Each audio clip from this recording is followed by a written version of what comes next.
grabación ahora mismo. Bueno, en primer lugar, muchísimas gracias, bienvenidas y bienvenidos a todas y a todos a esta quinta sesión que organizamos desde Alumni UPV.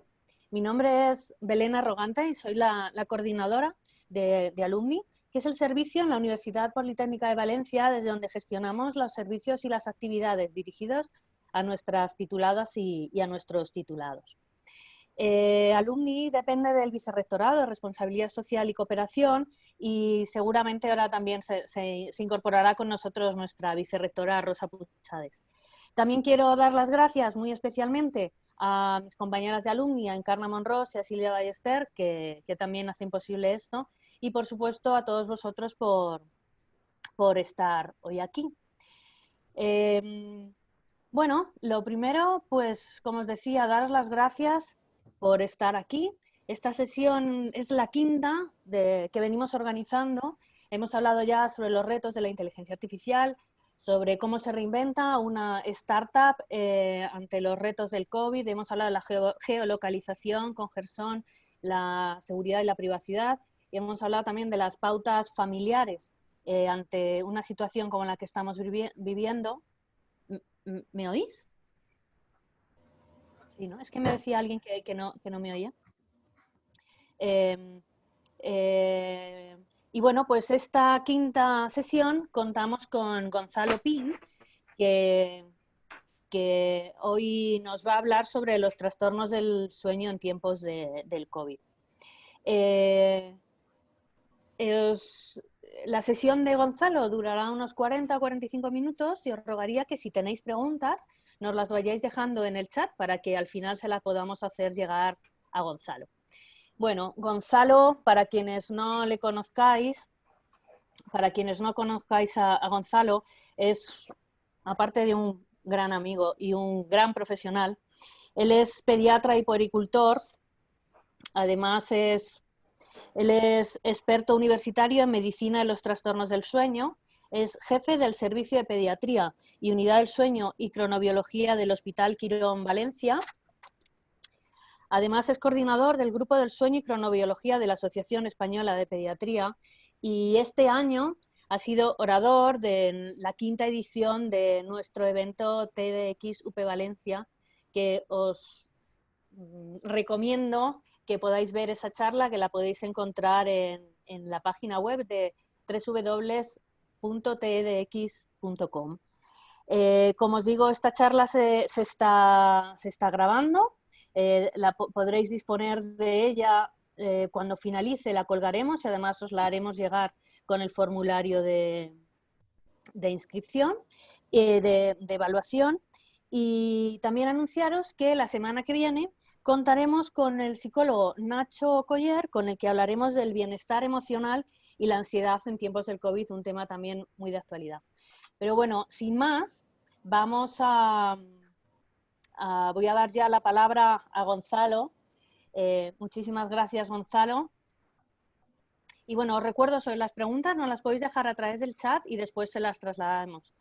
Quiero dar las gracias, que estoy viendo que está ahí Connie, que el otro día también participamos en una sesión que nos dio sobre las pautas familiares en tiempos del COVID. Está su charla también grabada en alumni.upv.es. Gracias, Connie.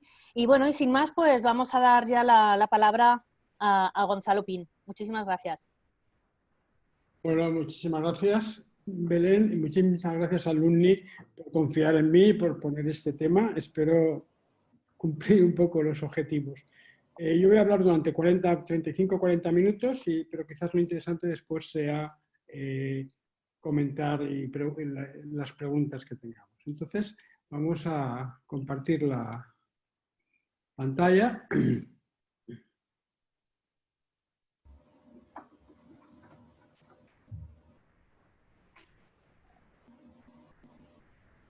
Bueno, como ha dicho Belén, vamos a hablar de trastornos del sueño en los tiempos del COVID y quizás la primera diapositiva debería ser esto. La medicina del sueño es una ciencia relativamente joven, de la que desconocemos muchísimas cosas, y hoy vamos a hablar de dos cosas de las que estamos aprendiendo cada día. Sobre el COVID sabemos muy poco, hemos aprendido mucho en los últimos 2 meses, 3 meses. Sobre el sueño sabemos poco, hemos aprendido mucho durante los últimos 30 años que se ha empezado a desarrollar esta sociedad. De tal manera que les pido disculpas por si muchas de las cosas que digo hoy, dentro de X tiempo, que puede ser mañana, ven que van cambiando, ¿no? Entonces, cuando me propuso Belén esta charla, bueno, yo me planteé qué podíamos hacer. O sea, y me planteé estas 2 preguntas. ¿Cómo podemos cuidar nuestro descanso en estas nuevas situaciones de confinamiento y nuevas situaciones, como nos han dicho, de una realidad nueva, exterior? Y al mismo tiempo, si cuidar nuestro descanso puede o no puede mejorar la respuesta frente al COVID-19. Y estas son un poco las cosas que yo me gustaría compartir con ustedes esta tarde, ¿no? Y sobre todo partiendo de un país como el nuestro, que como ven en esta gráfica, tenemos unos horarios peculiares si los medimos o los valoramos con los países de nuestro entorno, incluso con países mediterráneos como puede ser Italia. Vemos que nosotros nos acostamos más tarde, 1 o 2 horas más tarde, y nos despertamos media hora o 1 hora más tarde que ellos, de tal manera que al final, como término medio, los españoles dormimos entre media o 1 hora menos que nuestros compañeros europeos. Y además tenemos unos horarios de alimentación con respecto a ellos. O sea que nuestro punto de partida frente al sueño y el COVID es un poquito diferente y en peores condiciones porque le tenemos menos respeto al sueño que al resto de nuestros conciudadanos europeos, ¿no? Y eso que sabemos que hoy el sueño es muy importante. Fíjense, en la parte de la izquierda, esto es un corte de una corteza cerebral. La corteza cerebral es la parte del cerebro que nos defiende un poco, nos diferencia un poco del resto de los primates. Pues durante la vigilia nosotros vamos produciendo sustancias y hacen que la parte de la corteza cerebral que es irrigada por el líquido cefalorraquídeo se vaya reduciendo, con lo cual la comunicación de las neuronas se va complicando. Cuando dormimos, esto se recupera y amanecemos ya con nuestra corteza preparada para volver a enfocar el día, a un 60% de aumento de nuestro espacio, ¿no? El sueño es la fábrica que nos permite nuestra calidad de vigilia al día siguiente, ¿no? Porque si no dormimos, nuestras calles entre las neuronas de nuestro cerebro, entre otras cosas, parecerían esta calle que está llena de basura en una huelga de basura. Es muy difícil caminar por aquí, es muy difícil transmitir la información de una neurona a otra cuando hemos dormido poco, hemos dormido cuando no nos toca. Bueno, y entonces vamos a entender primero qué es el sueño antes de entender cómo se puede alterar con el COVID. Nosotros tenemos, hasta hace poco yo decía que teníamos 4 situaciones de 4 relojes diferentes hasta la sesión de TED de la UPV de este mes de febrero, en que un enorme geógrafo, Gerson, me explicó que no solo somos producto los seres humanos de momentos, sino somos producto también de lugares, ¿no? Entonces, cada tiempo de nuestro ser tiene un lugar donde se desarrolla. Tenemos un reloj interno, un reloj que nos marca nuestro cerebro interno. Al mismo tiempo tenemos un reloj ambiental del día y de la noche, un reloj social de nuestra actividad social, y durante las últimas décadas se nos ha metido un reloj tecnológico, un tiempo tecnológico.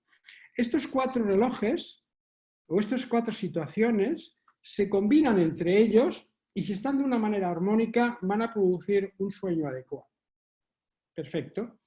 Pero para entender realmente cómo se combinan estos tiempos, vamos a echar un vistazo hacia atrás para ver cómo ha evolucionado esta relación de los tiempos durante la existencia de la especie humana, ¿no? Hace unos 13 millones aproximadamente de años, este simio decidió que en vez de dormir colgada de los árboles de las manos, prefería dormir haciendo una superficie en los árboles. ¿Por qué? Porque cuando el bebé se le dormía, se caía, entonces la mortalidad. Entonces decidieron crear cada noche una superficie de descanso en la que estaba la madre con su criatura recién nacida o su lactante. Cada noche hacían una cama diferente. Pasaron unos cuantos años, desde estos 13 millones de años hasta aproximadamente hace 300.000 años, los seres humanos fuimos capaces de dominar el fuego. Y eso conllevó varias cosas. Conllevó que pudimos bajar de los árboles porque el fuego nos defendía de las alimañas.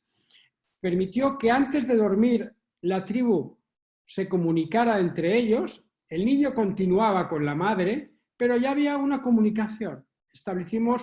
Empezamos a socializarnos antes de iniciar el sueño. Nos socializábamos a la luz de la fogata, una luz naranja, y a la luz del crepúsculo, un crepúsculo también de luz naranja.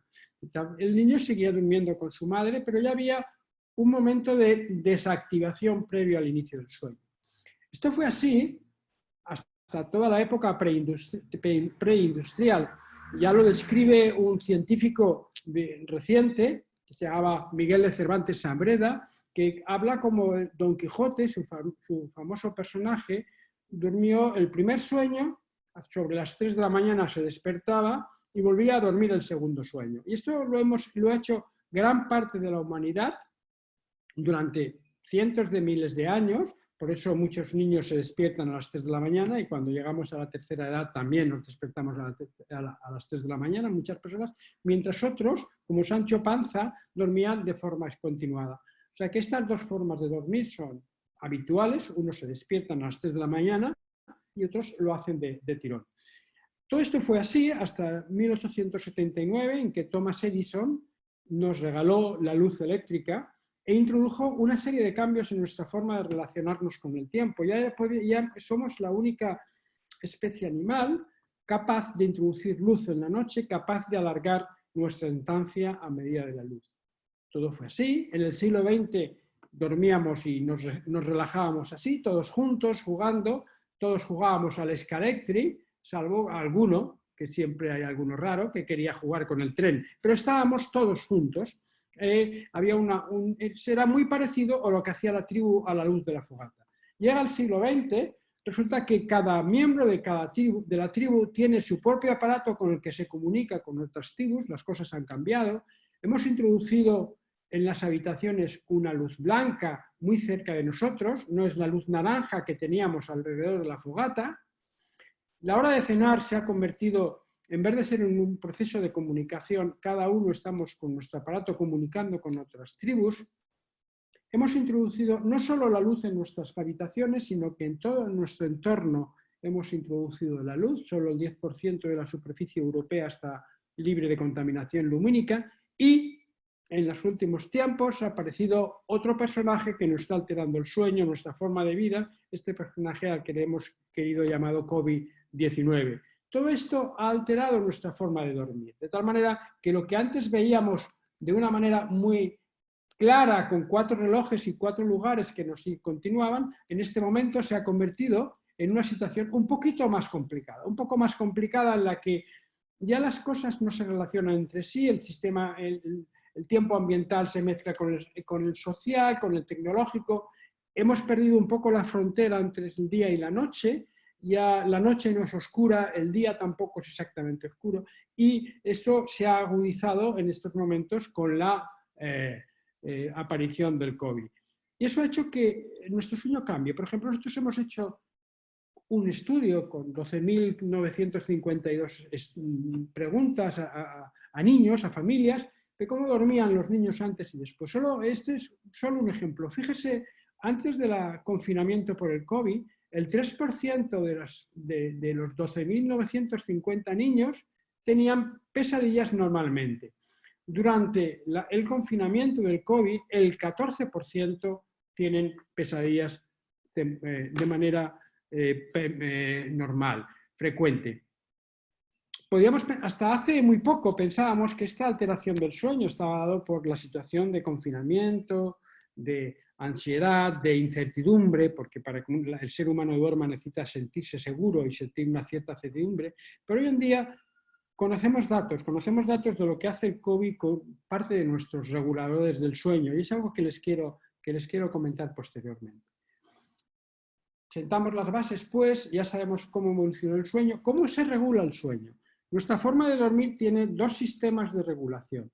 Un sistema interno, que es el ritmo circadiano, que quiere decir que aproximadamente cada 24 horas nuestras realidades metabólicas se van repitiendo, y un sistema de regulación externo que los científicos llaman homeostasis del sueño o presión de sueño, que quiere decir que cuantas más horas de vigilia estamos, cuanto más tiempo estamos despiertos, más fácil o más ganas de dormir tenemos posterior. Como ven aquí, mientras uno está contento, el otro está triste, se van alternando. Y vamos a explicar un poco cómo funcionan estos sistemas. Miraremos cómo funciona el sistema interno primero. Nosotros tenemos desarrollado, para adaptarnos a estos cambios de la luz, de la noche y del día, dentro de nuestro cerebro, en la parte más central del cerebro, hemos desarrollado un reloj que además cicla periódicamente cada aproximadamente un poquito más de 24 horas y que está dirigido por una serie de genes. Fíjense especialmente en estos dos genes, uno que se llama PER y otro que se llama BMAL. Quédense con esos dos nombres. Bueno, como nuestro reloj interno gira un poquito más largo de las 24 horas, hemos inventado unos relojeros externos que lo van poniendo en hora cada día. El más importante es la luz-oscuridad, que a través de los ojos le pasa la información a nuestro reloj central. El otro es cuándo comemos y qué comemos. En función de cuándo comemos y qué comemos, nosotros ingerimos una sustancia que se llama triptófano, que no la producimos y que necesitamos comerla, y ese triptófano, parte de él, llega a nuestro reloj central y se transforma en una sustancia que se llama serotonina, que es la sustancia que nos está manteniendo en este momento despiertos. Espero que nos mantenga despiertos y atentos y con aprendizaje, y es la que tenemos acumulada durante el día y que proviene del cuándo comemos y el qué comemos. Cuando a través de los ojos le llega información al cerebro de que la luz está desapareciendo, está cambiando a una luz más roja, nuestro cerebro lo que hace es transformar esta sustancia en una que nos induzca a dormir, que es la que llamamos melatonina, nos produce una relajación. Una vez la ha producido, el cerebro la distribuye por todo nuestro organismo, pero tiene un enemigo que impide esa distribución, que es el estrés, la actividad física, el ponernos nerviosos o hacer mucha actividad intelectual o física justo antes de dormirnos, impide la llegada de la información a través de la melatonina al resto de nuestro organismo. De tal manera que el comer y la luz nos van a ayudar a vivir mejor por el día y a descansar mejor por la noche. Hasta hace muy poco no sabíamos cómo trabajaba la melatonina en el resto del cuerpo, pero sí sabemos que en función de cómo trabaje nuestro reloj interno, los seres humanos podemos ser de tres tipos. Somos un pequeño grupo, nos parecemos a este pájaro, que es una alondra. ¿La alondra qué ocurre? La alondra se va a dormir pronto y se despierta pronto. Está muy activa por la mañana y muy poco activa por la tarde. Un poquito grupo de seres humanos podrían ser llamados búhos. ¿Qué hace el búho? Le cuesta dormirse, prefiere la noche, está mucho más activo por la noche, pero le cuesta ponerse en marcha por el día. Y la mayoría somos lo que llamamos un colibrí, que ni somos búhos ni somos alondras y nos adaptamos fácilmente a esto. Y esto es constitucional y es muy importante a la hora de ver cómo dormimos y cómo vivimos. Les comentaba que no sabíamos cómo funcionaba la melatonina, cómo transmitía la información la melatonina al resto de nuestro cuerpo para decir que era hora de dormir, hasta que estos tres magníficos aparecieron y recibieron por sus trabajos el premio Nobel. Esos tres magníficos investigadores descubrieron que todos nuestros órganos tienen relojes que obedecen a esta información, de tal manera que hoy en día sabemos que la melatonina lo que hace es informar a cada una de nuestras células en sus relojes de qué hora es, de tal manera que van todos juntos en común armonía con el reloj central. Ya sabemos cómo esto funciona, de tal manera que no es un reloj central el que nos dice que hay que dormir, sino es un reloj central el que dice a cada uno de nuestros relojes periféricos que tenemos que dormir. ¿Y qué hace? ¿Qué hace el COVID? ¿Qué sabemos hoy que hace el COVID? Por favor, no se aprendan esto, porque a mí me ha costado muchas horas entenderlo. Si ustedes lo aprenden enseguida, me frustraré. Lo que está puesto en las líneas azules es lo que sabíamos que hacen la inmensa mayoría de los virus en estas células que son las células del pulmón, de las vías respiratorias. Y lo que está esta parte roja es lo que hemos descubierto que hace el coronavirus que lo diferencia de los otros. ¿Qué hace el coronavirus? Actúa justo sobre estos dos relojes, dos genes que les decía que controlaban el reloj central, el PER y el BMAL. De tal manera que hoy en día sabemos que las alteraciones del sueño que sufrimos cuando tenemos coronavirus o cuando tenemos, aunque sea una infección ligera, no están debidas única y exclusivamente por esta ansiedad, por este confinamiento, sino que está debida a una alteración de nuestros ritmos circadianos, lo cual nos ha supuesto una enorme ayuda para mejorar el sueño de los sujetos con COVID, tanto ingresados como de manera ambulatoria, porque tenemos que hacer mucho más hincapié en mejorar los relojes que en tratar farmacológicamente determinadas cosas. Bueno, ya sabemos cómo funciona el regulador interno que les contaba. ¿Y cómo funciona el regulador externo? Lo que llamamos la homeostasis del sueño o la presión del sueño. Mire, esta línea negra es cómo funciona este ritmo circadiano. Cada aproximadamente 24 horas estamos con mucho sueño, bajamos a muy despiertos, subimos mucho sueño, bajamos a muy despiertos. ¿Vale? La parte de homeostasis o de presión del sueño la vamos organizando desde el principio de la vigilia. A medida que nosotros actuamos, gastamos energía. La energía en nuestro organismo se llama ATP. Y cuando gastamos nuestra energía, este gasto de energía, como todo en nuestra vida, produce una basura que se llama adenosina y que se va acumulando en nuestro cuerpo. Cuando tenemos suficiente adenosina acumulada en nuestro cuerpo, nos entra el sueño. Y esto coincide con la subida de la necesidad de sueño por el reloj interno. Cuando se cruzan, nos entra el sueño. Si nosotros dejamos de hacer mucha actividad o hacemos un sueño, una siesta muy tardía, a las 7 de la tarde, lo que hacemos es disminuir esta presión de sueño, esta cantidad de adenosina, con lo cual el cruce entre la necesidad circadiana y la necesidad de sueño por la vigilia excesiva se produce más tarde, retrasamos el inicio del sueño. Ya sabemos, pues, que si nosotros estamos durante el confinamiento mucho menos activos, mucho más pasivos de lo que estamos habitualmente, solo estamos sentados viendo tele o haciendo pocas cosas, o hacemos pequeñas siestas o siestas muy tardías, estamos poniendo números para que nuestro sueño se inicie de una manera más tarde, con menos presión y con más posibilidad de despertarnos. Si por el contrario hacemos las cosas más o menos como estábamos haciéndolas antes, les voy a mirar aquí cómo dormimos a lo largo de la noche. Nosotros estamos en vigilia y tenemos como dos tipos de sueño. Un tipo de sueño que llamamos REM, que es ese momento del sueño que si nos acercáramos a una persona que está durmiendo, veríamos que debajo de los párpados sus ojos se mueven muy rápido, como si estuviera viendo una película. Y en realidad es lo que está haciendo, está viendo la película de lo que ha hecho durante todo el día, está sacando la información de esa película y la está grabando en el cerebro. Y tenemos otra fase de sueño que llamamos no REM, en que no hay ese movimiento de los ojos. A lo largo de la noche, nosotros vamos cayendo primero en un sueño muy profundo de sueño no REM, que es el que está pintado de amarillo, para posteriormente aparecer una fase de sueño REM durante la primera fase del sueño. A la mitad del sueño de la noche, nuestro sueño es mucho más superficial y se va acumulando como más sueño REM.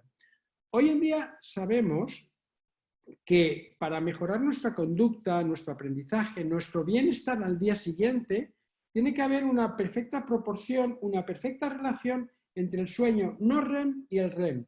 No es que uno sea más importante que otro, es importante un adecuado equilibrio entre los dos. ¿Y qué ocurre cuando dormimos menos de lo que toca? Los tenemos aquí en este naranja. Como ven, cuando dormimos menos de lo que toca, tenemos un sueño no REM mucho más profundo y tenemos menos sueño REM, que en este caso está pintado de verde, de tal manera se altera esta proporción. Podemos dormir poco y pensar que descansamos, pero estamos poniendo números para que nuestro organismo tenga que estar en vigilia sacando fuerzas de flaqueza. Le estamos haciendo trabajar con peor calidad de reserva. Bueno, ya sabemos cómo pasa la noche y cómo evoluciona el sueño a lo largo de la vida. Como verán aquí, imagínense, a la izquierda tienen la columna desde el recién nacido hasta personas de 80 años. Lo que es subrayado es mientras estamos durmiendo y como verán, al principio los niños duermen pronto, son alondras, llegamos a la adolescencia, tienden a dormirse más tarde, se convierten en búhos y pasada la adolescencia volvemos a empezar a dormirnos como alondras. O sea que es normal estas pequeñas variaciones y a partir de los 60 años reaparecen las santas y agradables siestas de aproximadamente 20 minutos. Tenemos que entender cómo se va regulando el sueño para no crear más falsas expectativas ni creer que estamos con problemas del sueño cuando en realidad estamos con fases habituales, ¿no? ¿Y cuánto tenemos que dormir a lo largo de la vida? Lo que cada uno de nosotros necesita. No hay una cifra exacta. Estos son los valores aproximados desde los 0 meses, 3 meses hasta los mayores de 65 años. La cifra más alta, normal.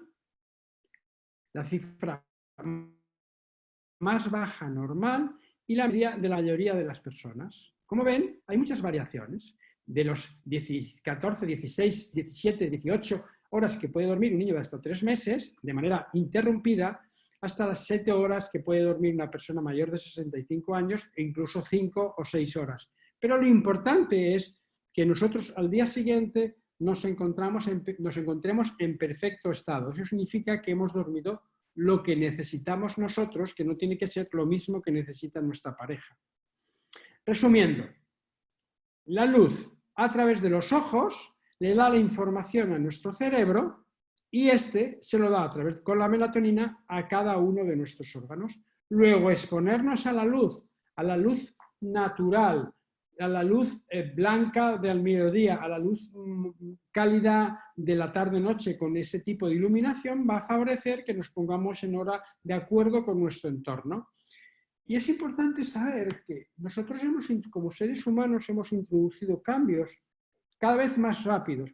Fíjense, esto es cómo ha evolucionado el color de la luz a la que estamos sometidas la humanidad a lo largo de los años. Durante millones de años hemos estado con luz de las velas, que es luz amarilla. Hace unas centurias introdujimos una luz ya un poquito más roja. Hace unas décadas introdujimos este tipo de lámparas con luz azul y desde hace unos 5 o 10 años hemos introducido mucha más luz. En función del color que tenemos, hemos pasado de reducir nuestra producción de melatonina cuando estábamos sometidos a la luz del candil en un 2% a reducir nuestra producción de melatonina por la noche casi en el 80% si nos sometemos a este tipo de luz azul o blanca a últimas horas de la tarde. Luego, los cambios que nosotros hemos introducido en nuestro ambiente van condicionando. ¿Y qué ha ocurrido con el COVID? Que hemos estado encerrados en casa, con lo cual hemos tenido menos exposición a la luz azul o blanca al mediodía y más exposición a la luz azul o blanca de las pantallas o de los domicilios a última hora de la tarde. Hemos invertido un poco nuestra relación con la luz, con lo cual esto ha facilitado, además de la acción sobre el ritmo circadiano, la dificultad del sueño con el esto. Porque durante millones de años nuestro reloj biológico asociaba la luz naranja al anochecer y la luz blanca al mediodía. Y sabemos además que en función de esta luz blanca que recibimos, tanto de nuestro interior como de nuestro exterior, nuestro sueño se dificulta. ¿Y esto cómo lo han averiguado? Lo han estudiado viendo que en función de la cantidad y la intensidad de la luz nocturna ¿qué porcentaje de la población recibe tratamiento con hipnóticos, con medicamentos para hacer dormir? Si la intensidad de la luz es menos del 22, lo recibe un 19% de la población. Pero si es de un 61%, y en muchas zonas de nuestra ciudad de Valencia es así, lo recibe casi un 35% de la población. Luego hay una relación directa, parece ser, entre la contaminación lumínica y nuestra salud. Luego convendría que fuéramos teniendo en cuenta estos pequeños detalles para saber cuál es la causa de nuestras dificultades y no tratarlas únicamente de manera farmacológica. Y volviendo al resumen, cuando nosotros comemos, una parte de la información a través de lo que vemos con la comida pasa a nuestro cerebro, pero la hora de la comida hace un cortocircuito y, obviando nuestro reloj central, da información al resto del organismo de qué hora es. De tal manera que si nuestro hábito alimenticio es irregular o comemos muy tarde o desayunamos o almorzamos más allá de 2 horas y media, 3 horas después de habernos levantado, estamos informando de una hora a nuestro organismo que es totalmente diferente a la que nuestro reloj central percibe a través de la luz. ¿Y esto tiene consecuencias? Pues sí. Mire, esto es la evolución de la pérdida de peso en dos sujetos que comen lo mismo, que tienen la misma actividad, pero que uno come antes de las 3 de la tarde y otro come después de la tarde. Como ven, a medida que el sujeto que come antes de las 3 de la tarde tiene una pérdida de peso con respecto a su dieta, a esa dieta, mucho mayor que el que lo hace comiendo después de la tarde, comiendo exactamente lo mismo y con la misma actividad. En resumen, si nosotros hacemos una ingesta de cena muy tardía, en la que además consumimos muchas calorías y hay muy poco tiempo entre el momento que nosotros ingerimos gran cantidad de calorías en la cena y el momento en que nos vamos a dormir, vamos a favorecer la aparición de sobrepeso y obesidad. Comiendo exactamente lo mismo, haciendo el mismo tipo de ejercicio, pero haciendo las ingestas más tarde, más cerca del momento de acostarnos. Favorecemos el acúmulo de la posibilidad de obesidad hasta en 5, se multiplica hasta por 5. Y esta obesidad, ¿qué relación tiene con el sueño? La mitad de las personas obesas suelen tener trastornos respiratorios del sueño y muchas de ellas tienen aumento de los problemas de insomnio, que mejoran reduciendo la obesidad. Y esta reducción de la obesidad, entre otras cosas, tiene que ver con adecuar nuestro reloj nutricional a nuestro reloj del día interno de la luz. Porque además, cuando comemos tarde o dormimos tarde, tenemos mucha más tendencia a comer alimentos dulces o a tomar cafeína. Y empezamos a tomar más cafeína porque como dormimos mal, por el día tenemos que tomar cafeína para estar despiertos. Como tomamos más cafeína, nos cuesta más dormirnos y dormimos más superficial. Y hemos establecido un círculo cerrado. Y cuando estamos confinados, esto todavía aumentamos el inmenso de la ingesta de cafeína. Y además, no solo eso, sino que si nosotros comemos tarde o nos acostamos tarde, tenemos también mayor tendencia a tomar azúcar y a tomar comidas con grasa, como queda demostrada en esta otra gráfica. De tal manera que el cuándo comemos tiene mucho que ver con qué tipo de comida nos apetece. Y este tipo de comida que nos apetece tiene mucho que ver con nuestro reloj biológico relacionado con el reloj del sueño. Y hay otro contexto que no es por ser más pequeño, es menos importante, que es durante muchos años, cuando no teníamos tantas comodidades, cuando llegaba la noche hacía más frío. Y al hacer más frío era otra señal que le llegaba a nuestro reloj. Si la oscuridad ha llegado, la luz es naranja, si hace tiempo que hemos cenado y hace frío, pues me voy a poner a dormir. Y esta bajada de temperatura también le transmitía información al resto de nuestro organismo, haciendo un cortocircuito con respecto al reloj central. Hoy en día ponemos los termostatos en nuestras habitaciones, en nuestras casas, para que haya poca diferencia entre la temperatura del día y de la noche. Y esto es otra información que está dificultando que nuestros relojes circadianos funcionen de manera adecuada. De tal manera que esta cronodisrupción, que no es otra cosa que es que cada reloj vaya a su aire, que el reloj central vaya a su aire, que el reloj de la comida vaya a su aire, esta cronodisrupción, en primer lugar, lo que va a favorecer es la aparición del insomnio, el tener un inicio de fase de sueño más tardío y con eso tener lo que llamamos excesiva somnolencia diurna, con lo que van a tener alteraciones de la conducta y de nuestro rendimiento y de facilidad. Si esto persiste en el tiempo y estamos haciendo trabajar a nuestro organismo con este déficit de sueño, empezamos ya a tener aumento del peso, a tener una especie de inflamación global del cuerpo. Alteramos nuestro metabolismo. Y a esto que se ha añadido el COVID-19, pues estas alteraciones en la exposición a la luz que hemos comentado, unos horarios nutricionales que según la encuesta que nosotros hemos hecho, ya le digo, con 12.900 encuestas y que estamos manejando en este momento, pero ya tenemos datos de que los horarios de alimentación de cena se han retrasado mucho durante el confinamiento y las alteraciones que hemos visto que produce en los genes reloj que controlan nuestro reloj circadiano, todo esto ha favorecido la aparición de mantenimiento o la aparición de la cronodisrupción y con ello todas estas alteraciones. Nosotros, sobre la alteración del COVID en el reloj interno, podemos hacer pocas cosas, pero sobre los otros hábitos de exposición a la luz y de alimentación, sí que podemos trabajar para mejorar nuestra calidad de sueño sin necesidad de hacer grandes cosas y grandes cosas extrañas, ¿no?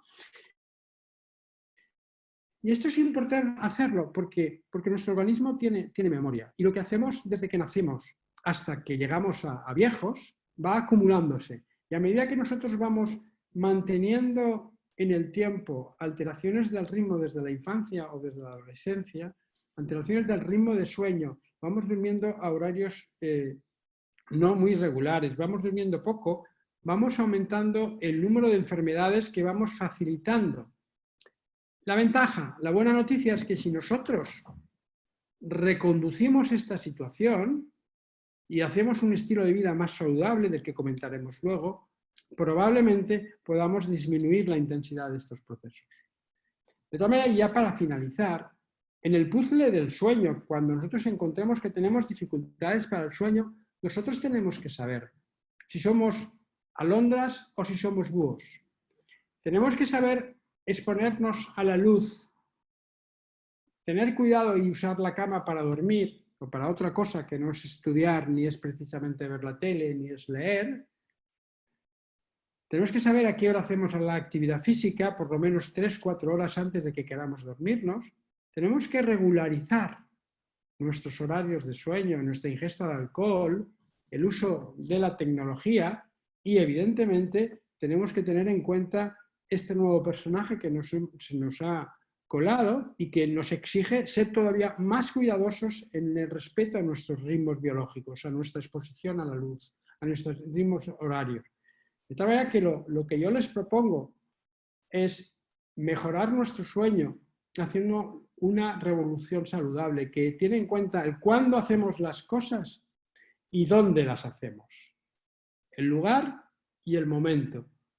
El momento de cuándo me expongo a la luz blanca por las mañanas y a la luz cálida por la noche, cuándo como, cuándo hago actividad física, cuando yo voy a trabajar por las mañanas andando en bicicleta o moviéndome.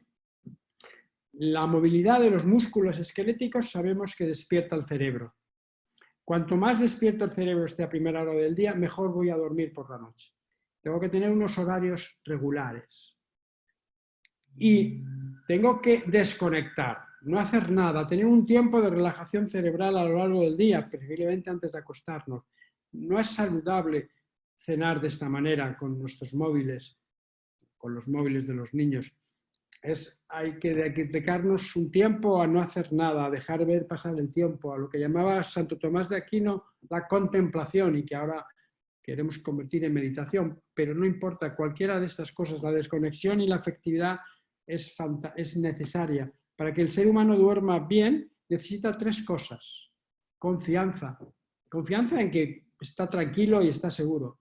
Certeza de lo que va a ocurrir y la afectividad. Una afectividad, cuando yo estoy con problemas afectivos, voy a dormir peor. Y esto es importante, ¿por qué? Porque hoy en día sabemos que este mensajero, como les he dicho antes, este mensajero que es la melatonina, que se produce en nuestro cerebro, tiene garajes donde trabaja en todos nuestros organismos. Tiene 2 tipos de garaje, 3 tipos de garaje, MT1, MT2 y MT3, que no están solo en el cerebro. Que cuando yo me tomo una melatonina no me la tomo solo para el cerebro, me la tomo para el resto de nuestro cuerpo. Y esto tenemos que tenerlo en cuenta, porque este mensajero da información a cada uno de nuestros organismos. Y esa información va ligada a qué luz me he expuesto, cuándo hago la actividad física, cuándo como y cómo me encuentro de manera afectiva. La idea es intentar cambiar esto, intentar evitar que si no lo puedo cambiar tenga las menores consecuencias, y para ello tengo que exponerme mucho a la luz aquí, ir a trabajar en actividad y exponerme a la luz cálida aquí, para poco a poco, evitar ese decalaje de hora y media o 1 hora de sueño con respecto a los demás. Y cuando estamos en casa con nuestros hijos hay que hacer un poco lo que Gandhi nos explicó, ¿no? Ser un poco ese cambio que nosotros queremos mostrar. No podemos estar en casa con el ordenador a última hora del día y querer que nuestros hijos o nuestras parejas no lo estén. Y yo por mí creo que terminé. Gracias. Muchísimas gracias, Gonzalo. Han ido dejándote muchísimas preguntas en el chat, las cuales te las voy a ir trasladando, ¿de acuerdo? Hay muchas y de muchos tipos, pero bueno, vamos a ver cómo lo podemos ir haciendo, ¿de acuerdo? Mira, la primera que hacían, además es que no habías casi ni empezado a hablar, la hace Elena Ponce y te dice que ¿cuál es el remedio natural más efectivo para favorecer el sueño, para evitar despertares nocturnos?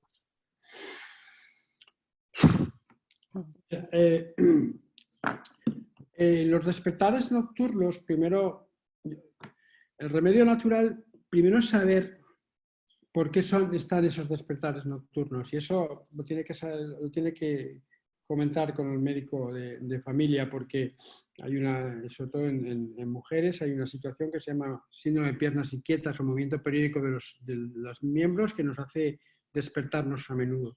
Pero, insisto, y no es que quiera ser pesado, pero para mejorar mi calidad de sueño, no solo mi cantidad de sueño, tengo que mejorar mi calidad de vida. Mi calidad de vida es cuando exponerme mucho a la luz y a la actividad por las mañanas, hacer 2 horas, dejar 2 horas desde que ingiero la última toma hasta que me voy a la cama, pero si los despertares son nocturnos, primero hay que hacer el diagnóstico, y el diagnóstico yo le aconsejaría que lo comentara con su médico de cabecera, porque los despertares nocturnos siempre pueden responder a causas secundarias.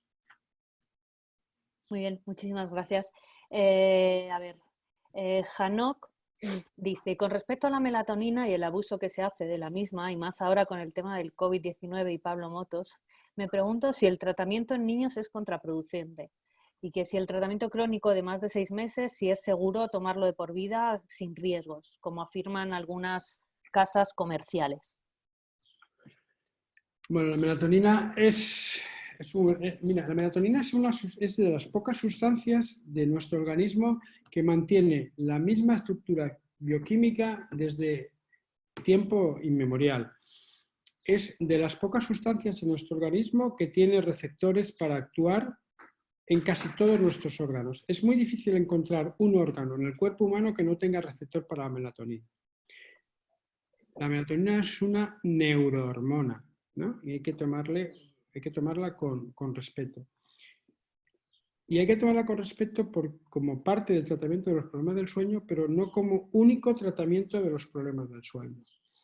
El tomar melatonina alegremente, como tú lo has nombrado, yo no, es una verdadera barbaridad, porque estamos tomando una neurohormona para todo nuestro organismo. La melatonina debe tomarse siempre bajo prescripción facultativa, a la dosis que corresponda y especialmente en el momento circadiano que corresponda. Porque la melatonina no es un hipnótico, no es un inductor del sueño. Es muchas cosas, pero entre otras cosas lo que es un regulador del sueño. Y nosotros tenemos que dar la melatonina en relación con la hora circadiana, con la hora que tiene nuestro reloj cerebral, no con la hora de nuestro reloj. Entonces, incluso a veces la tenemos que dar 4 horas antes de iniciar el sueño o hasta 6 horas antes de iniciar el sueño. Es decir, ¿es eficaz? Sí. ¿Tiene efectos secundarios? Cuando tenemos muchos datos en niños más mayores y en adultos, bien tomada a las dosis correspondientes y en el momento adecuado, prácticamente no tiene efectos secundarios importantes a largo plazo. Mal tomada, a dosis incorrecta y cuando no toca o en menores o en lactantes, no tenemos ni idea de si tiene efectos secundarios. ¿Yo qué le recomendaría con la melatonina? Que la tome siempre bajo prescripción facultativa y dentro de un contexto de tratamiento en el que jugamos con los relojes biológicos y con terapia cognitivo-conductual o con otro tipo de terapia, pero nunca como la solución, sino como parte de la solución. Muy bien, gracias Gonzalo. Bueno, Nuria, Diego, quizá esta pregunta ya la has contestado después. Ella dice que está durmiendo muy poco, apenas 4 horas diarias desde hace más de un mes. ¿Qué rutina recomiendas para incitar al sueño? Ver la tele, leer, escuchar música, trabajo manual, trabajo intelectual.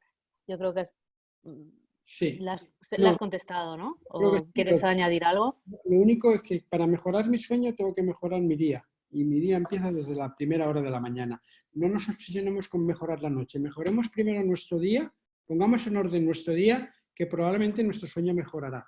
Y la parte afectiva no se olvide. ¿De acuerdo? Vale. A ver, Esther hace la siguiente pregunta. Dice, ¿tiene conocimiento de personas que oyen ruido? ¿Me oyes? Sí, ¿Sí? no, digo que no tengo conocimiento. Ah, bueno, Esther dice, ¿tiene conocimiento de personas que oyen un ruido de un motor en ralentí que se activa por las noches, que empieza en torno a la 1 y suele durar hasta las 6 de la mañana? Y desde que empezó el estado de alarma, dicho ruido tiene mucha potencia, especialmente ahora.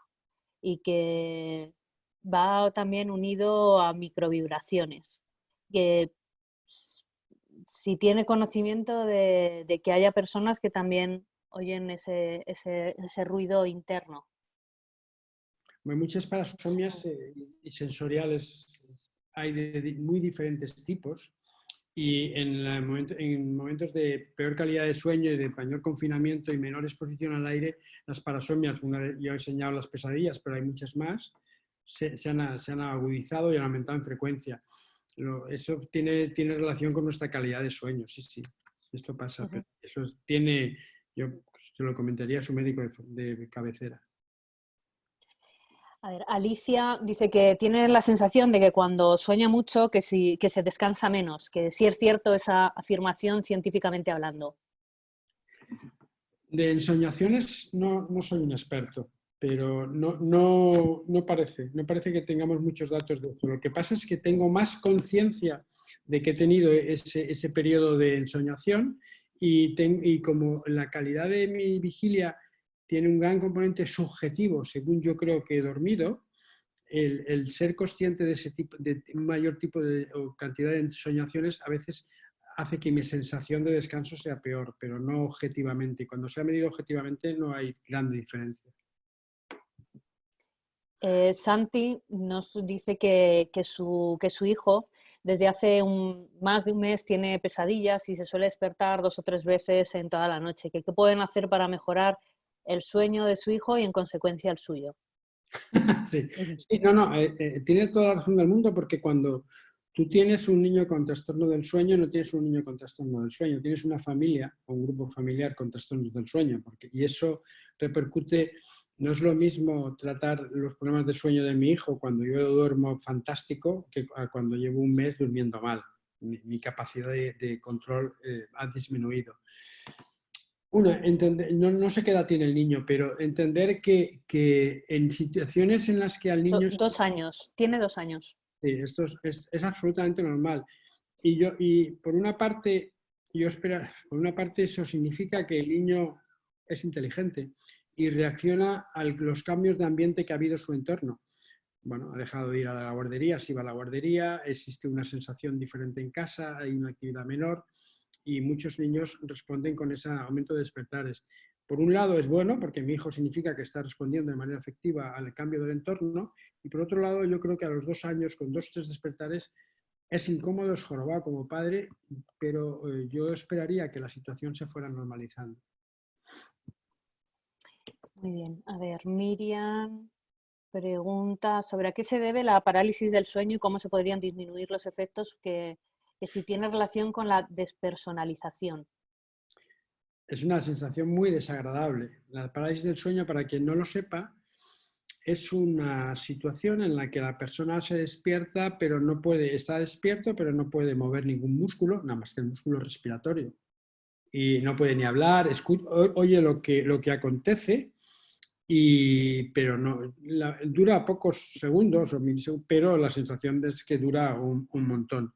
Sabemos que tiene relación con la aparición de alguna enfermedad, como puede ser la narcolepsia o algunas alteraciones.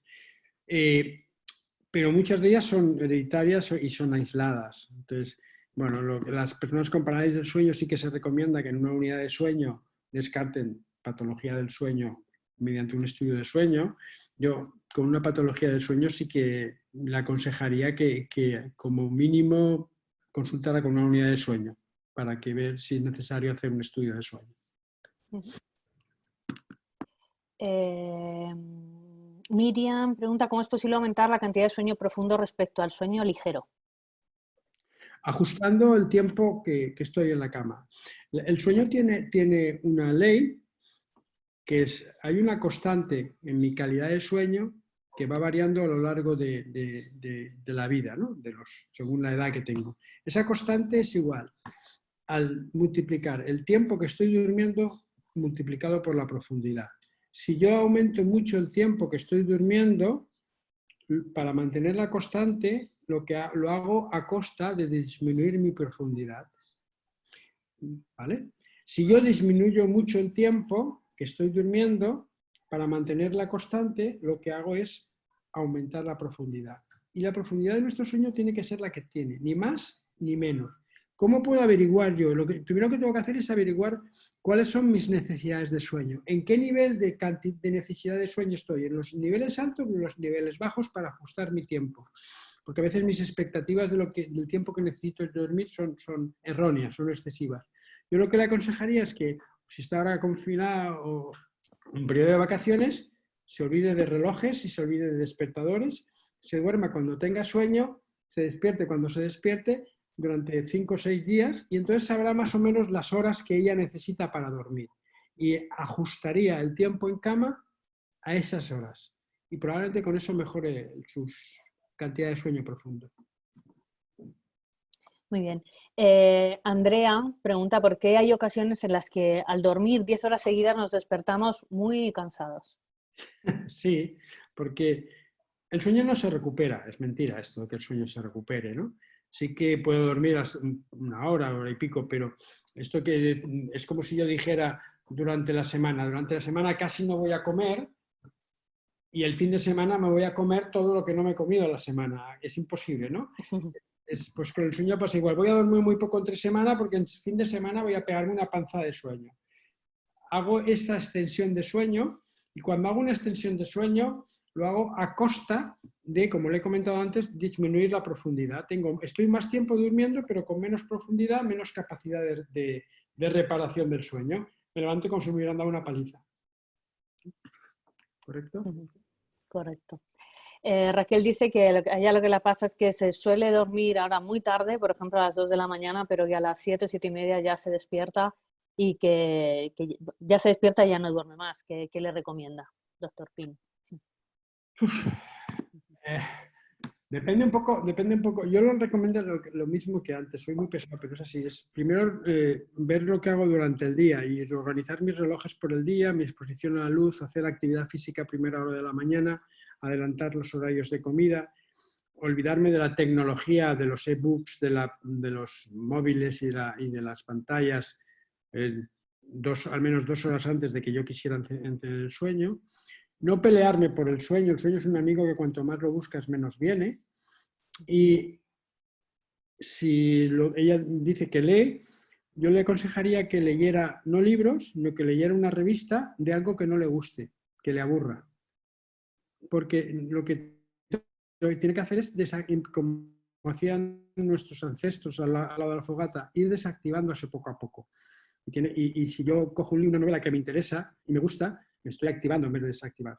Y especialmente no usar la cama nada más que para dormir o para otra cosa, pero no para pelearme en dormir. Si no puedo dormir, me levanto y me voy a otro sitio a leer esa revista.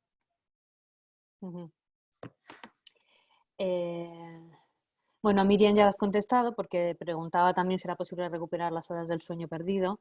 Tine pregunta, ¿cómo afectaría el dormir del tirón o despertarse durante la noche a la proporción de sueño REM y sueño poco profundo?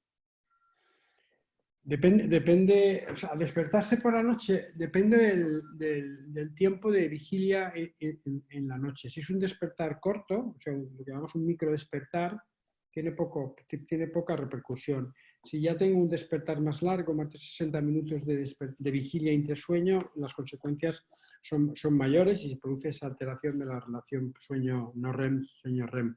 Depende del tipo de despertar, más que del número, del tiempo total de vigilia y de sueño. Muy bien, Nuria nos dice que cómo se puede provocar la inducción al sueño de una manera natural, porque lleva más de un año tomando dormidina y no hay manera de dormir si no se la toma. Pues no hay varita mágica, ¿no? Pero me imagino que si toma dormidina es porque alguien se la ha indicado. Y como le he comentado antes, la farmacología para el insomnio es parte del tratamiento, pero no es el tratamiento. El insomnio muchas veces es un síntoma, no es un diagnóstico, y habría que hacer un diagnóstico. Yo creo que es como si yo estuviera tosiendo durante un año y me tomara un antitusivo en vez de investigar por qué toso, ¿no? Me haría una radiografía, me exploraran. Pues si lleva un año durmiendo mal, pues tiene que ir a un especialista que lo vea, no puede tomarlo a la ligera. Es importante que vaya. Aquí hay una pregunta sobre la siesta. Dice que ¿por qué cuando te echas la siesta y te levantas peor en algunas ocasiones con dolor de cabeza? Sí, porque hacemos la siesta que decía Camilo José Cela, con pijama y orinal un par de horas y muy tarde. No, las siestas tienen que ser... Entonces lo que hacemos es romper el ciclo de sueño. Las siestas son muy necesarias en la primera etapa de la vida, al final de la vida, y para algunos de nosotros, incluyo, es muy necesaria durante todo el día, aunque sean 10 minutos. Si hace una siesta de 10-15 minutos, que es lo saludable, no le va a pasar esto. Santi, bueno, yo creo que esta pregunta a lo mejor ya las contesta, dice que a veces se despierta a las 3 o 4 de la mañana y después que le cuesta ya mucho dormirse, que a qué se puede deber y qué puede hacer para dormirse luego más rápido. En principio, este despertar a las 3 lo llevamos muchos en nuestro gen, porque es de la época del primer sueño y el segundo sueño. La mejor manera de volver a dormirse es no intentar dormirse. Parece una contradicción, pero cuando yo me quiero en la cama y me quiero dormir, lo que estoy produciendo es una sustancia que se llama cortisol. Me estoy poniendo nervioso. Y el cortisol y la melatonina son enemigos. Si me pongo nervioso, la melatonina se va. Si doy 3 vueltas y me empiezo a poner dormido, levántese de la cama, vaya a un sitio a hacer algo que le aburra, con luz naranja, hasta que le entre de nuevo el sueño. Y olvídese del reloj. No, llevo 10 minutos sin dormir, me llevo media hora, llevo una hora. Cuanto más me autodigo eso, peor me duermo. A ver, Andrea dice que por qué en ocasiones justo al despertar tenemos la cabeza con mucha presión y embotellada o incluso con mareos. Sí, lo que hay que ver es si ronco. Si ronco o aprieto mucho las mandíbulas por la noche y castañeo los dientes, porque generalmente es por eso, porque duermo con más tensión. Entonces, si tiene pareja, que le pregunte si castañea los dientes o si mueve o si ronca, sí, con tranquilidad. Respiro fuerte. Nat dice entonces, ver la tele antes de irse a dormir es contraproducente para conciliar el sueño por la luz blanca que emite. En la tele, precisamente, que la vemos más lejos y es menos interactiva, de la tecnología es la menos dañina. Yo le aconsejo que viera la tele con una luz detrás indirecta de color naranja, ¿vale? Y no vea informativos a última hora. No mira mejor. Vale. David dice, hay productos para el sueño que llevan GABA. ¿Eso tiene que ver con la melatonina? ¿Qué efectos produce? No, los GABA son unos receptores y unos neurotransmisores, y los GABA y los anti-GABA forman parte también del ciclo vigilia-sueño, y por eso llevan... tiene que ver con esos neurotransmisores. Hemos hecho una cosa muy sencilla, pero la relación es más compleja. Vale, Alfonso, bueno, viene un poco al hilo de esta parte, el tema de la temperatura de luz y la melatonina, cómo influye en la calidad del sueño el tipo de actividad intelectual, como si leo un libro, veo una película. Pero si estoy haciendo algo que requiere un nivel alto de concentración, por ejemplo, trabajar con el ordenador a pesar de estar rendido, es como que el cerebro está súper activado y estimulado y no paro de saltar de unos pensamientos a otros muy rápido y soy incapaz de dormir. Claro, porque ahí lo que estamos haciendo, nosotros tenemos el regulador externo, que es la presión de sueño, lo tenemos con necesidad de sueño, porque llevamos mucho tiempo despierto, pero a nuestro regulador interno, al cerebro, le estamos diciendo, tienes que estar activo, y está produciendo serotonina. Entonces, estamos dándole dos órdenes diferentes a nuestro cerebro. Y lo que hace nuestro cerebro es, para no dormirse, cambiar de actividad mental frecuentemente, porque así no se duerme. Estamos haciendo una higiene del sueño muy mala. Lo que tiene que hacer es trabajar otras horas. Y no es saludable, salvo si es por extrema necesidad, estar enganchado al trabajo hasta la cama. No es saludable. Portaz hace una pregunta interesante. Dice, ¿existe el perfil al que no le guste dormir, disfrutando de ser alondra genuina, por mucho que ello altere los ritmos? Sí, sí existe, y cuando rascas es porque desde pequeñito, si era alondra o búho, desde pequeñito le han convertido el sueño en un castigo.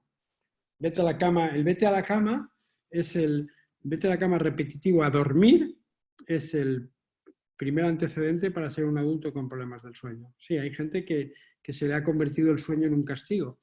Y hay que reconocer que la humanidad, ¿cómo celebra las fiestas? Celebra las fiestas con tres cosas: comiendo, durmiendo y folgando. Si nos obligaran a hacer las tres cosas cada 6 horas todos los días, acabaríamos odiando las tres. Quiero decir, que sí que la hay, porque ha sido una imposición externa. Bueno, Vicente López hace un montón de preguntas, vamos a ver para dar, porque siguen llegando preguntas, pero voy a hacer una selección. De que si la situación geográfica de España es diferente de los países europeos mostrados, que sería beneficioso para el sueño un cambio de horario en España en función del uso horario más una hora. Vamos, no hay duda, no hay duda. O sea, sería, cuanto más nos acerquemos a nuestro meridiano y acabemos con los cambios de invierno a verano, verano a invierno, sería mucho más beneficioso para nuestros ritmos circadianos. Esto hay evidencia científica en camiones, no hay duda. Vicente también no... Todas las sociedades científicas relacionadas con el sueño se han manifestado en este sentido. Otra cosa son otras connotaciones económicas, políticas o sociológicas que se escapan a esto, ¿no? Pero desde el punto de vista circadiano no hay duda. Mira, Vicente también pregunta, ¿son de utilidad los programas de seguimiento del sueño que se utilizan con pulseras de actividad? ¿Cómo podemos utilizar estas pulseras y estos programas, estas aplicaciones en nuestro beneficio? Primero hay que saber para qué están hechas estas pulseras. Estas pulseras están hechas para determinado grupo de gente, que es gente entre 30 y 40 años, que se dedica a hacer el ejercicio, que tiene un índice de masa corporal, o sea, que no está ni obeso ni tal, y que están sanos. A medida que nos alejamos de estas características, la fiabilidad va bajando, ¿vale? Son orientativas, pero yo no me tomaría una medicación o haría terapia del sueño solo con ese dato. Bueno, A ver, Nat pregunta aquí. Perdón, y en niños y adolescentes no están testadas. Sí, perdón. Nat pregunta que qué puedo hacer para evitar las pesadillas continuas que está teniendo desde que empezó el confinamiento del coronavirus, que hace que además no descanse bien. No lo sé. No lo sé. No lo sé. Lo siento, pero no lo sé. Porque depende de unas circunstancias personales tan claras que me da miedo dar unas reglas generales. No lo sé. Lo siento. Bueno, además de darte las gracias infinitas, todos y cada uno, Sandra Feliu que, dice que si recomiendas hacer ayuno intermitente. Sí, bueno, hay muchos estudios ahora, pero ayuno intermitente pasa que hay extremos, ¿no? No se trata de hacer ayuno intermitente, sino de respetar el ritmo circadiano. Y el ritmo circadiano sí que exige un reposo digestivo por la noche. Y no recomiendo estas técnicas, es cada X tiempo, no, cada X días, no, sino lo que no recomiendo en absoluto es el picoteo, los snaps. O sea, tiene que haber unos horarios de comida, y insisto, con una cena un par de horas antes de dormir y un desayuno posterior. Y ahí sí que hay aproximadamente 9-10 horas de ayuno. Aquí mira, dice que Lucía dice que si nos puede recomendar algún libro sobre este tema del sueño y que sea fácil de leer. Bueno, Mario le dice que Why We Sleep de Matthew Walker. Sí, es un buen libro. Es un buen libro. No voy a recomendar más porque si no parecería que vendo. No vendo. Bueno, a ver, es que siguen llegando preguntas, pero bueno, vamos a hacer un par de ellas más porque nos vamos a ir de tiempo. María Ángeles Soriano dice que ella vive fuera y que no están confinados. No dice dónde vive, pero que tiene una vida normal, lo pone entre comillas, pero que ahora tiene muchas pesadillas y sueños vividos desde el COVID. ¿Que a qué se puede ver? ¿Al estrés por la incertidumbre? Sí, hay un estudio muy bonito hecho en Corea, que son más fiables que los chinos, que hablan que el estrés postraumático y la ansiedad están relacionados fundamentalmente con estas más de 3 horas viendo noticias relacionadas con el COVID. Y sobre todo si esas noticias son a última hora del día. Entonces, el estrés y la ansiedad que genera la incertidumbre del COVID y del trabajo, sí. Yo les recomendaría que vieran las noticias una vez al día, preferiblemente a primera hora de la mañana y no a última hora de la noche, y no estén todo el día viendo programas sobre opiniones sobre el COVID o si le ha encantado esta canción a uno yo creo que con que vean las noticias, yo veo las noticias a primera hora de la mañana y punto. Pues perdí. Te perdí ahora. Ahora. Elena dice que las personas que trabajamos a turnos no podemos seguir una rutina de sueño. ¿Qué nos recomienda para conciliar el sueño y disminuir esos problemas para dormir? Sí, hay varios estudios, porque las personas que tienen trabajo turno son carne de cañón para venir a las unidades de sueño. La noche de trabajo, sobre las 2 o las 3 de la mañana, tomar algo caliente. A partir de las 4 de la mañana no tomar café, ni teína, ni ningún... salir del trabajo por la mañana con las gafas de sol puestas, aunque sea de noche, ¿no? Para ir disminuir. Luego, y tener una rutina de sueño por el día, pero no llegando a un sueño completo, hacer una pequeña restricción del sueño. Si yo habitualmente cuando no estoy de turno duermo X horas, permitirme dormir el 80% de las horas que duermo habitualmente. Y con eso mejorará un poco. Depende de la edad y de si son turnos hacia adelante o turnos hacia detrás. Y eso tiene que hablarlo con recursos humanos para ver qué tipo de turno tiene, si es un turno hacia adelante o hacia atrás, porque el tratamiento es diferente. Bueno, es que siguen llegando muchas preguntas. Mario dice que si estás a favor del divorcio nocturno, dormir en otra cama o incluso en otra habitación si tu pareja tiene patrón de sueño diferente, necesidades térmicas distintas. Estoy a favor del pacto y la negociación. Es una negociación de pareja en la que yo no voy a meter, pero si mejora la calidad de vida y de afectividad, ¿por qué no? Bueno, te traslado, yo creo que todas las preguntas al final. Sí, yo creo que sí. Te traslado todas las muestras de agradecimiento que te han ido dejando. Mira, bueno, vamos a terminar con la última. ¿Qué podemos hacer para reducir los ronquidos y para poder dormir mejor? Y con esta finalizamos. ¿Los ronquidos de la pareja? Yo creo, no lo sé, no lo pregunto, no lo dice, no lo indica. Bueno, ahora en serio, roncar no es saludable, porque roncar lo que significa es que el aire que llega a mis pulmones llega con más dificultad y eso disminuye la oxigenación del cerebro y aumenta el anhídrido carbónico. El ronquido tiene que ser evaluado. Hay que saber si es un ronquido habitual simple o si se acompaña de disminución de la oxigenación y aumento del anhídrido carbónico. ¿Qué podemos hacer? Aparte de perder peso, hacer actividad física, no fumar, no tomar alcohol, ver al otorrino o al especialista de la unidad de sueño. El ronquido hay que tomárselo en serio, porque hay que descartar que vaya más. Bueno, pues ya sí, yo creo que te siguen llegando esas muestras de agradecimiento.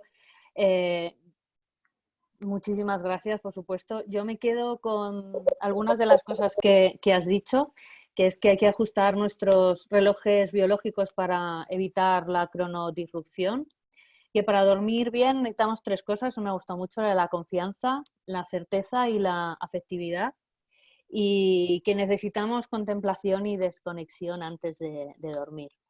Yo no sé si tú quieres añadir algo más y con esto nos despedimos. Tienes No, tú la última palabra y ya despido.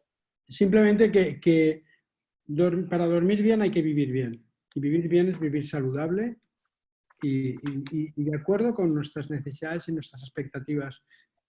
Si tú duermes de acuerdo contigo, vives de acuerdo contigo mismo, probablemente duermas mejor. Entonces, el dormir es la fábrica de la felicidad y hay que cuidarlo. Muy bien, pues muchísimas gracias, Gonzalo, por esta sesión magnífica en la que hemos aprendido tanto. Emplazaros al jueves que viene a la charla con Nacho Coller sobre bienestar emocional y la ansiedad en tiempos de COVID. Me preguntaban también en el chat, esta charla la estamos grabando, se colgará en la página de Alumni UPV, en www.alumniupv.es, y no obstante, si os habéis inscrito a la actividad, pues recibiréis junto con el enlace de la evaluación de la misma el enlace a la charla, y si no también podéis encontrarla en el canal de YouTube de Alumni UPV. Y sin más, pues nada, muchísimas gracias y espero que todos durmamos mucho mejor después de esto. Gracias. Gracias a ti. Hasta ahora.